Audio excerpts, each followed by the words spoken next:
এর দাম কত? 60 টাকা ভাই। আমি আপনাকে 1000 টাকা দেবো, এটা খায়া দেখেন ভাই।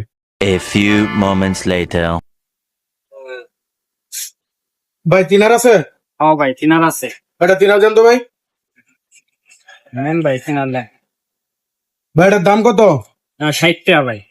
আমি আপনাকে 1000 টাকা দেবো, এটা খায়া দেখেন ভাই। হব বেটা, এটা কি খাওয়ার জিনিস বেটা? কেন ভাই, এটা খাওয়া জিনিস। আপনি প্রোডাক্ট আপনি বিক্রি করতেছেন, আপনি খাইতে পারেন, তাহলে অবশ্যই মধ্যে ভেজাল আছে। হেব বেটা, ভেজাল কি আর বেটা? এটা ভেজাল আছে না ভাই এর মধ্যে? খাওয়ার জিনিস না। ভাই এর মধ্যে ভেজাল আছে না ভাই? হ্যাঁ ভাই, এটা ভেজাল আছে ভাই। উনার প্রোডাক্ট উনি খাইতে পারছেন, তাহলে অবশ্যই মধ্যে ভেজাল আছে। অবশ্যই ভেজাল আছে, অবশ্যই ভেজাল আছে। তাহলে উনাকে বললাম আমি 1000 টাকা দেবো, আপনি খায়া দেখান, এটা আপনি খাইতে পারতেছেন না, তো অবশ্যই আপনার মধ্যে এটা ভেজাল আছে। অবশ্যই ভেজাল আছে ভাই, ভাই। এটা খাওয়ার জিনিস না তো ভাই। ভাই এটা কেয়ার জিনিস, এটা খাওয়ার জিনিস, তো এটা পানি জাতীয়, আপনি খাইবেন ভাই এটা খাওয়ার জিনিস না, এটা মোবাইলের কাজ করে ভাই। না। এরকম আমি অনেক দোকানদার, কিছু অসুস্থ দোকানদার নিজে প্রোডাক্ট বেছে কিন্তু খাইতে পারে না। তো যেহেতু আপনার প্রোডাক্টটা আপনি 60 টাকা জিনিস, আমি 1000 টাকা বলছি, তারপর আপনি খাইতেছেন না, তাহলে অবশ্যই মধ্যে ভেজাল আছে। ভাই, এটা- তাহলে কেন আপনি কাস্টমার ঠকাইতেছেন এইসব ভাই, এটা তো খাওয়ার জিনিস না, খাওয়ার জিনিস হলে না আমি খাবো। ভাই এটা কি পানি জাতীয় না ভাই? হ্যাঁ ভাই, এটা পানি যেতে এটা তাহলে উনি খাইতে পারতেছেন না কেন? তো অবশ্যই মধ্যে ভেজাল অবশ্যই আছে। ভেজাল আছে, ওনার দোকানে অবশ্যই ভেজাল আছে। তাহলে এই জিনিসটার মধ্যে ভেজাল আছে, কারণ দোকানদার আমাদের সাথে অনেক অসাধু ব্যবসায়ী করতেছে, কারণ ওনার জিনিস উনি খাইতে পারছেন না, দিলে অবশ্যই মধ্যে ভেজাল আছে।